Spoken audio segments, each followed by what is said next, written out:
Hello, welcome everyone. Sorry we had two links, but hopefully everyone's in the right place now. I'm Lisa Sullivan. I'm here at UC Davis, lecture supervisor, and I'll be sharing my screen in just a moment. So sorry about that. All right, Rebecca Ambrose, would you like to introduce yourself? Hello, everyone. I am Rebecca Ambrose, and I'm on the faculty here at UC Davis and worked as the Director of Teacher Education for a few years. And I'm just happy to see everybody. Just as a heads up to Lisa and Andrew, I was waiting in a different room. We ended our room and came over here. So we had, for some reason, multiple Okay. links, but thank you. Hopefully people are finding us, and it's really exciting to be with you all today. And I need Thank you. All right. Thanks, Rebecca. All right. So Rebecca and I are gonna, share together, take different slides. So here's what we're gonna do this morning. We're gonna share some of the courage stories and a little bit about how we collected them. And the background about that. We'll also have a small group discussion about those stories and what it looks like to be courageous as a student teacher. We'll have multiple discussion sections, and we're going to share different sets of stories about student teachers who were both courageous and some who kind of struggled to be courageous. And then Rebecca, this is you. So the stories we're sharing with you today are some that we collected a few years back, and we were curious to see how our candidates were interpreting our program's pillar of advocating for equity. So we've basically met with all 75 of our candidates in groups of 5 or 6 and asked them the question, one of you had to be courageous this year and speak up on behalf of yourself or your students. And part of the speak up for yourself piece of this came from a conversation I had with Matt Wallace, where when I asked him how he thought our candidates were advocating for equity, he said, well, some of them struggle to even advocate for themselves. And so we added that piece to the question to see if that was a challenge for some of them. All right, next slide. All right. Yeah, I think this is me. So why is this important? We recognized, as we were thinking about our program pillars and our values, that we really need courageous teachers to address some of the systemic inequities and racism, various other challenges that are very real in our K-12 school context and beyond. So as Freire has said, courage is one of the indispensable qualities of a progressive teacher. And we believe as well that advocating for equity in order to challenge the status quo is important so that we can begin addressing some of these issues in racism and the marginalization of students. Another body of work that we drew on was this idea of learning how to have crucial conversations and more difficult conversations. And we're going to talk a little bit about the sort of power dynamics and the positionality of student teachers in their fieldwork placements. So the other thing that we recognize is many of our candidates are really good students. They come to us in this position of having really followed the rules, been gone along, been good students. They may not have been socialized to question, to challenge authority, to have a critical consciousness that we believe is really important for the next generation of teachers. So as Rebecca mentioned, one of the questions we had is if our candidates cannot speak up for themselves, how will they have the courage to advocate and speak up for their students. So these were some of the ideas that were at the forefront of our thinking when we started to have these conversations with student teachers. And as a math educator, I've found Rochelle Gutierrez's work useful. She talks about creative insubordination and how teachers who are advocates for equity often have to resist the system itself. And how do they go about doing that? And how can we help our pre-service teachers to develop what she calls the political agility to negotiate these contexts? And she talks about creative insubordination as including the following acts: decentering the achievement gap, questioning the curriculum presented in school, highlighting the humanity behind the creation of knowledge, positioning students as authors of ideas, and challenging deficit narratives about students of color. And I'll take this opportunity to just add that I'm not sure where Lisa found it, but she and I read an article over the weekend that was about supervisors working toward justice and how our candidates nowadays, at least some of them, are looking for help in challenging deficit narratives. They're hearing them from their teachers in some cases, and are being more proactive in wanting to address them. So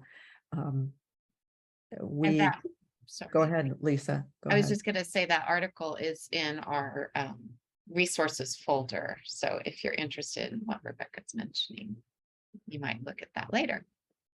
Sorry to interrupt. No, let's go to the next slide. Okay.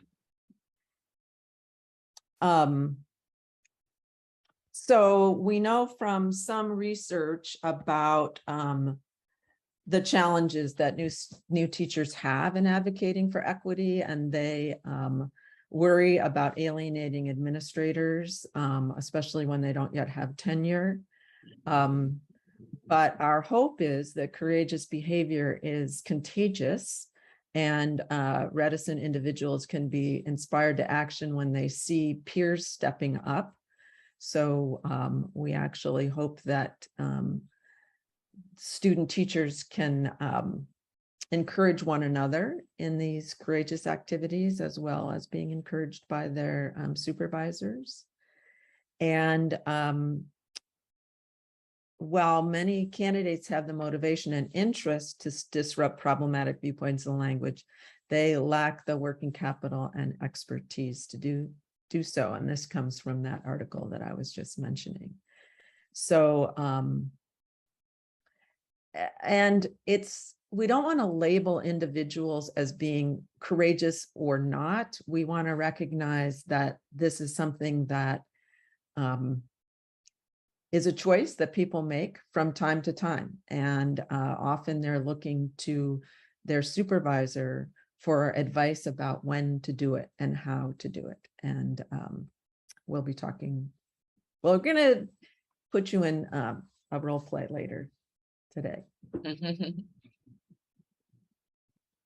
All right, so we're going to have the first of several small groups, just based on what you've just heard and your own thinking about what it means to be courageous. So we would like for you to introduce yourselves, maybe share your Padlet if you want, anything else you want to share, and think maybe how you would define courage in 1 or 2 words. And then what role does being courageous play in your life, if any?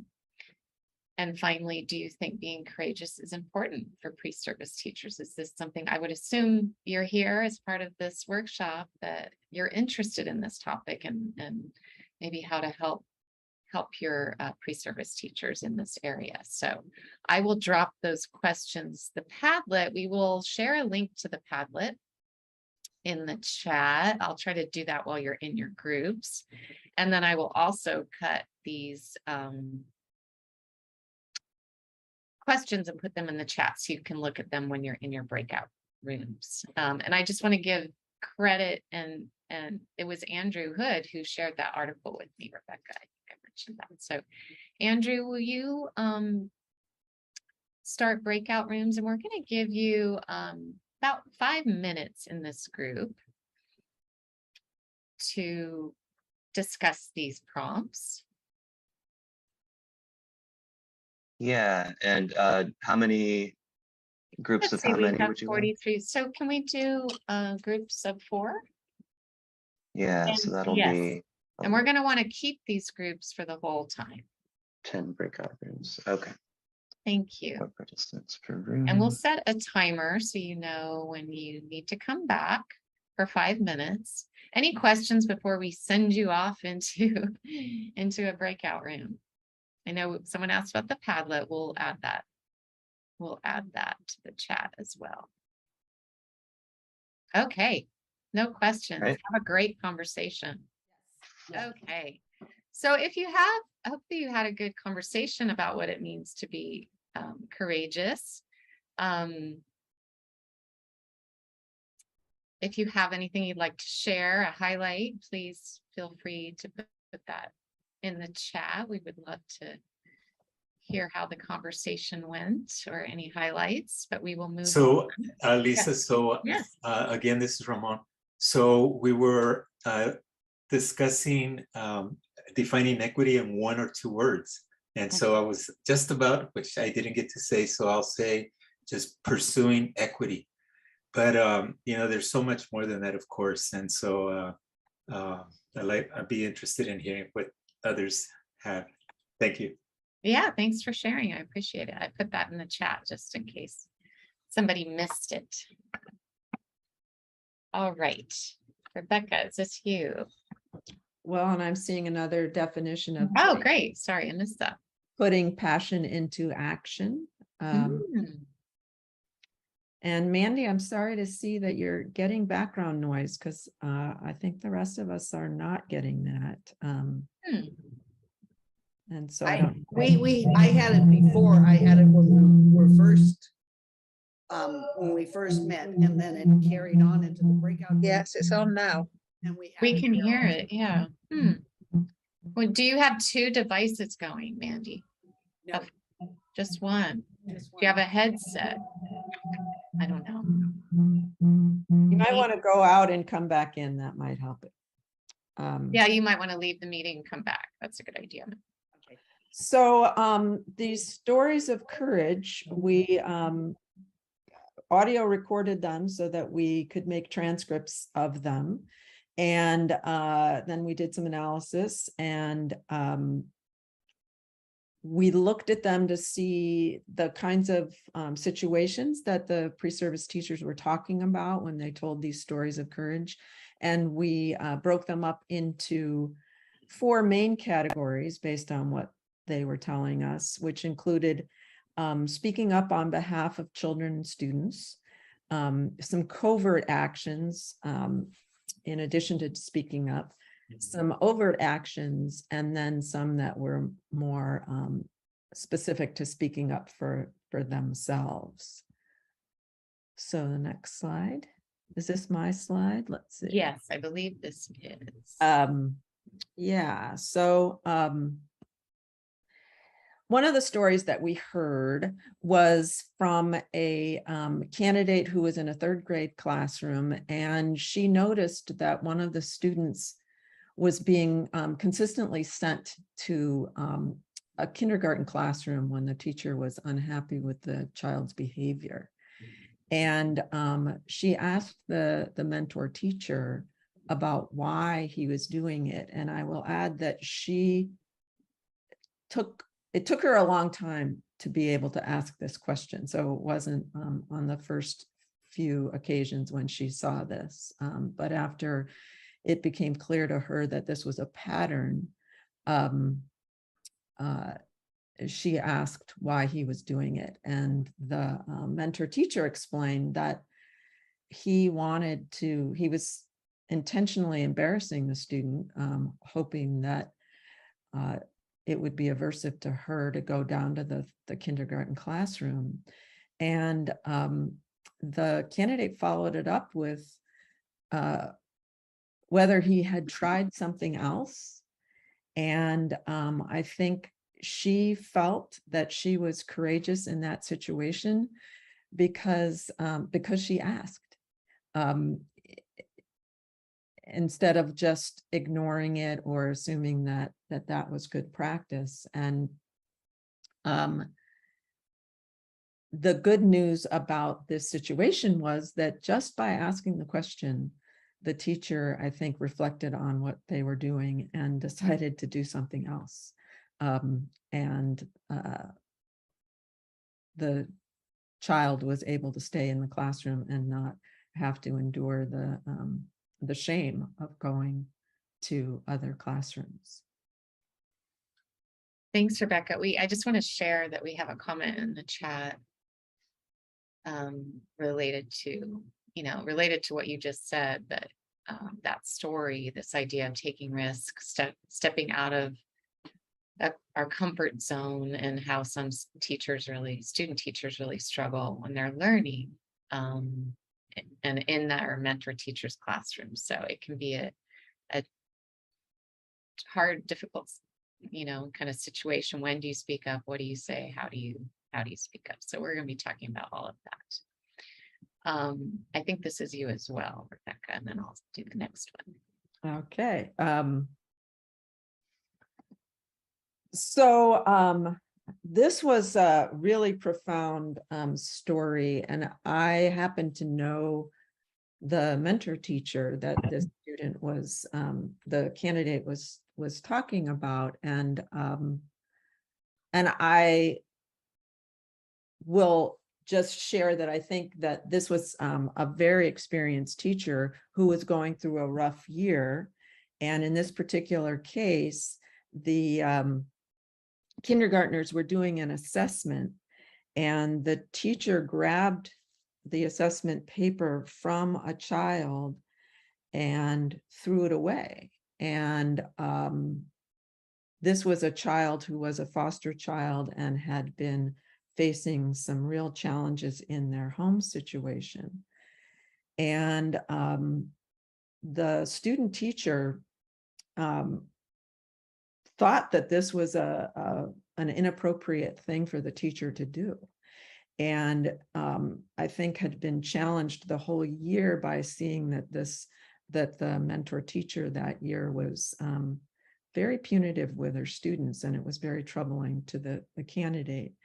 And so she told us in her story, something inside of me, I've struggled with speaking up to her all year, but I didn't even think twice about it this time. And I looked at her and I said, I think it's traumatizing to do that. In that moment, I was able to voice how I felt and stay true to myself. It's hard to stand up in a classroom that's not your own, in a school that you don't work at. That moment gave me courage. And I will add that this particular candidate tended to be a very soft-spoken person. And I think that her identifying with this child helped her to speak on behalf of the child. And also seeing the strong reaction of the child to having the paper grabbed away from him gave her the courage in the moment to do this. So unlike the previous story where the candidate had been kind of planning for a long period of time, this was something that was much more spontaneous and in the moment, and led this individual to be able to advocate in this way. Thank you. All right.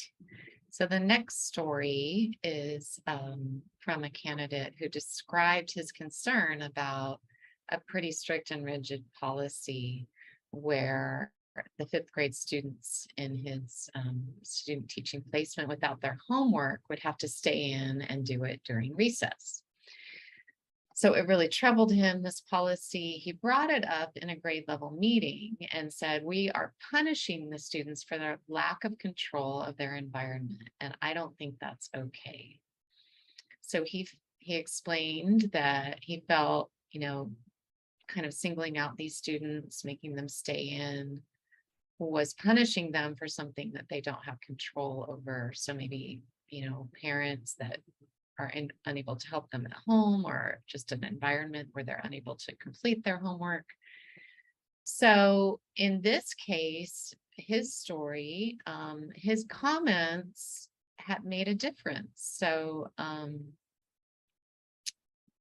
there were changes made, but part of what led him to stand up was that he reflected back on his own experiences as a fifth grader living with his grandmother with limited English, who had a 12-hour-a-day job. So he had that personal experience that connected to his students that led him to, question this policy. In terms of more sort of overt actions, we had a candidate talk about wanting her kindergarten students to write a paragraph, despite the resistance that her mentor or partner teacher was expressing. And the teacher felt this was something that they weren't going to be capable of doing. And she described her partner teacher being really adamant. And the candidate ignored this sort of what she viewed as deficit thinking and stuck with her plan. And she said, our kids are so ready for this. We can challenge them to do that. Students who might need additional support, we can scaffold it for them. And one thing that she did was to say, she blamed the program and said that the university instructors wanted to see this happen and wanted to see what the children were capable of doing. And it actually was a successful lesson and it worked out well. So she felt like this was an instance of being courageous for her to go ahead and proceed with this plan. And just as a matter of clarification, in that case, the partner teacher was actually not her resident teacher. She was doing that during her takeover. And it was the other kindergarten teacher who expressed some reservations about whether the children would be able to do it or not. Thank you. Yeah. So in this case, this was another of the more dramatic stories that we heard. And the candidate said there was a school shooting that morning, which is why all of the teachers were talking about it. She was in the lunchroom at this time. And this other teacher was laughing about it.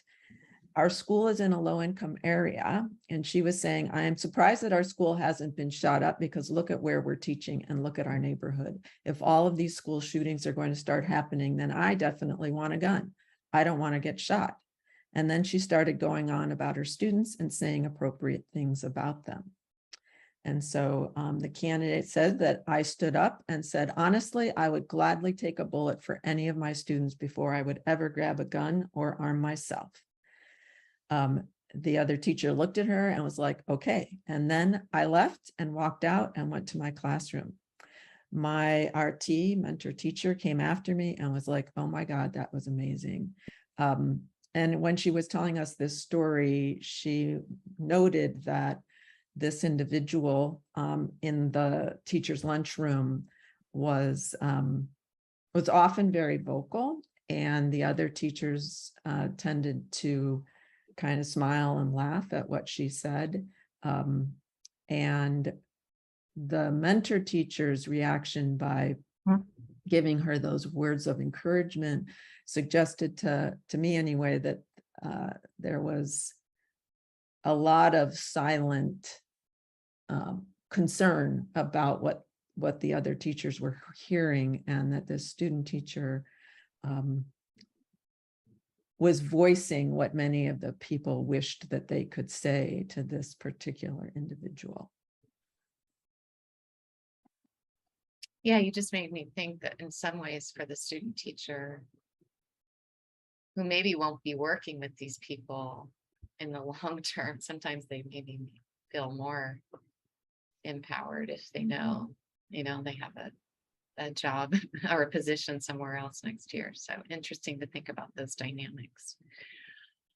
All right, I think this might be the final story we have to share about students speaking up. So this candidate and NH explained that she didn't know what to say when her RT told her that she didn't need to try to make her lessons culturally relevant. So instead of sort of getting into a conversation, she chose to operate in kind of a bubble. So her RT wouldn't see her going behind her back and just kind of moving ahead with her plans.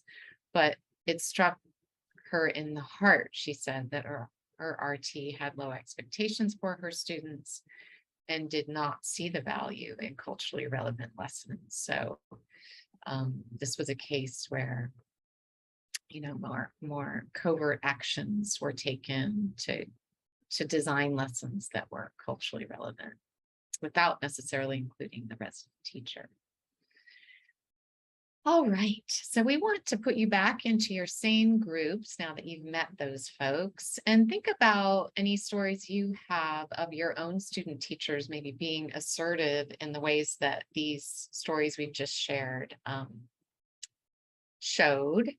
And if so, was there anything you did to support their courageous actions? And if not, maybe thinking about and reflecting on why that might not have happened. And then what are some things you think a supervisor might do to support these kinds of actions? So we will give you 5 minutes to discuss these questions. I'll make sure to put them in the chat. So I'm doing that now.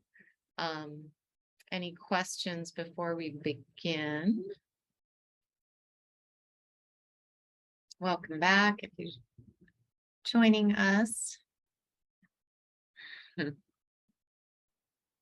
All right, welcome back. A few more people popping in. Hopefully you had a good conversation. It would be great to share a highlight if you have one or two from the discussion. That would be great. I know time does fly in the groups. The next group is going to be a little bit longer, so you'll have a little bit more time to chat with that same group. All right, we're going to continue on because we want to have time for you to do the next activity. So we didn't hear that many of those assertive stories. So I'd say that we had about between 12 and 15 folks who did something that was pretty bold. We had a lot of stories about candidates who helped their cooperating teacher develop cases to get extra services for children. But then we had some students or candidates who talked about how they weren't courageous, even though there were some situations that they would have liked to address. And here's how one of them explained that. It's such a weird thing being a student teacher. On the one hand, you think of them as your kids, but at the end of the day, you are an interloper. There were a couple times when I wanted to advocate, but I couldn't quite figure out how to do it. I would tentatively broach the conversation with my RT, who is a wonderful person, but she does not deal with conflict or confrontation really well and would like a way to gracefully leave the conversation. So the next slide, Lisa. Some other comments were that she saw that her resident teacher wasn't sticking up for herself in meetings where they were discussing the needs of their children. And so she was confused herself about how she might go about being an advocate for equity. Another noted that she, like the first person we saw, just didn't feel like she was an equal and had a voice.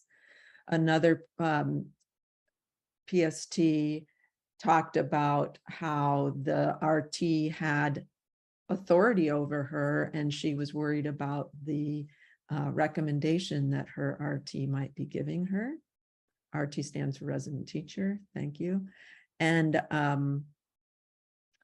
some wanted to address the negative discourse, the deficit discourse that they were seeing at their school site, but they didn't want to be perceived as being disrespectful of the resident teachers. And then, as Rebecca mentioned in one of those stories, many of our candidates described that their mentor teachers were really strong advocates. So they saw themselves more as partners, and there wasn't this really strong need for them to necessarily advocate. So that was encouraging to hear. All right, we're going to move on to the next activity.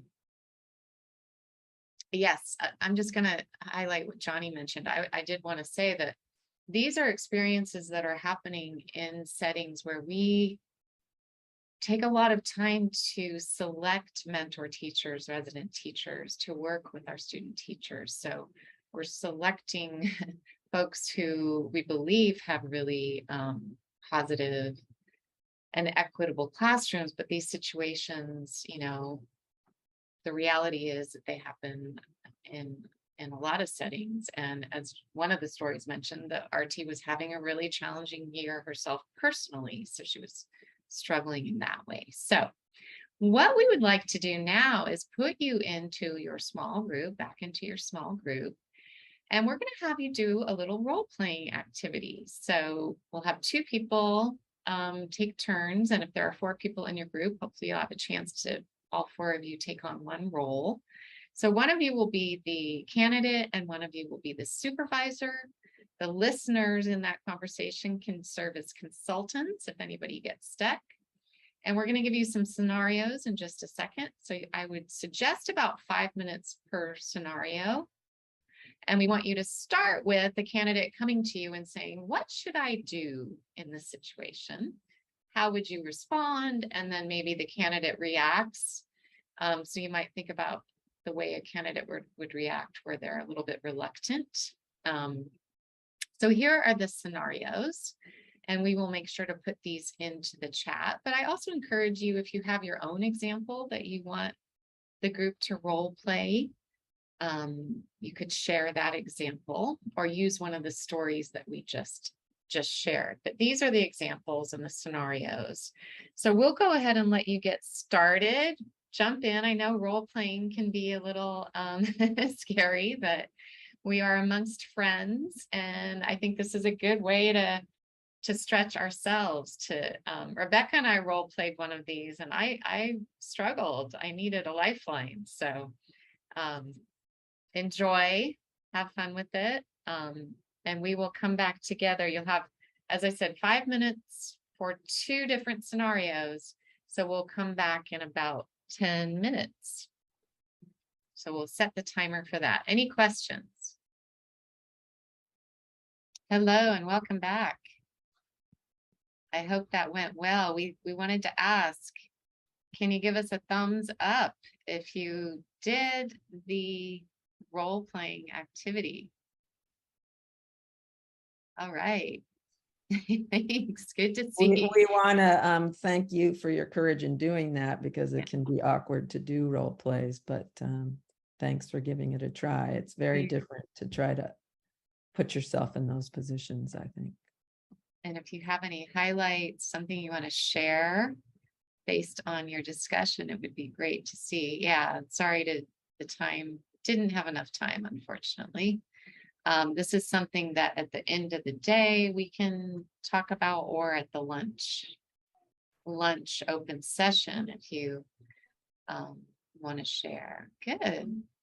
Power of teamwork. Yes, fabulous. So we want to just leave you. We have a 10-minute break now until the next session, but just thinking about, you know, our roles in this conversation and the importance of us, you know, getting out of our comfort zones to encourage our candidates to get out of theirs, being, you know, the role of us being brave and courageous. And I think that's important to consider. So thank you for being a part of this workshop. Good, I'm glad to see the comments here. Good, you had a good discussion, didn't necessarily role play. We assumed that might happen. These are all real examples that we've gotten from our student teachers. So I'm sure you have your own stories that came to mind. So we are going to put the links to the 11:10 sessions. There they are. We have equity through engagement. 2 colleagues here at UC Davis and San Jose State, and then lesson study protocol to enhance development by our colleague Johnny Wilson at UC Santa Cruz. So Could you glad- say what development means, enhanced development in practice? lesson study protocol to enhance, in my interpretation of what he means by this title, is to enhance the development of student teachers. So their practice, enhance the development of their practice. Does that help? Johnny's right here if he wants to Oh, say. Johnny, you want to explain? Yeah, it's just a way of making the most of what they bring to their teaching experiences in the field, so they can essentially move themselves together towards better practice and better understanding of their teaching. So, Thank you. yeah, thank you for give me a chance to share that. Yeah. All right. And then we have one more comment here, that a couple strategies that were shared in the breakout room. Paula shared using a student teacher maybe to help communicate with a parent, suggested using program guidelines as an excuse. I know that we've had student teachers do that as well. They say, I have to do this because my program expects me to do this when they're put in a challenging situation, or they maybe get some resistance. So thanks for sharing. Okay, we're going to wrap up there. Thanks for being here. We'll see you in the next set of workshops. Thanks, everyone. Take care. Thanks for being here today. Yeah, thank you.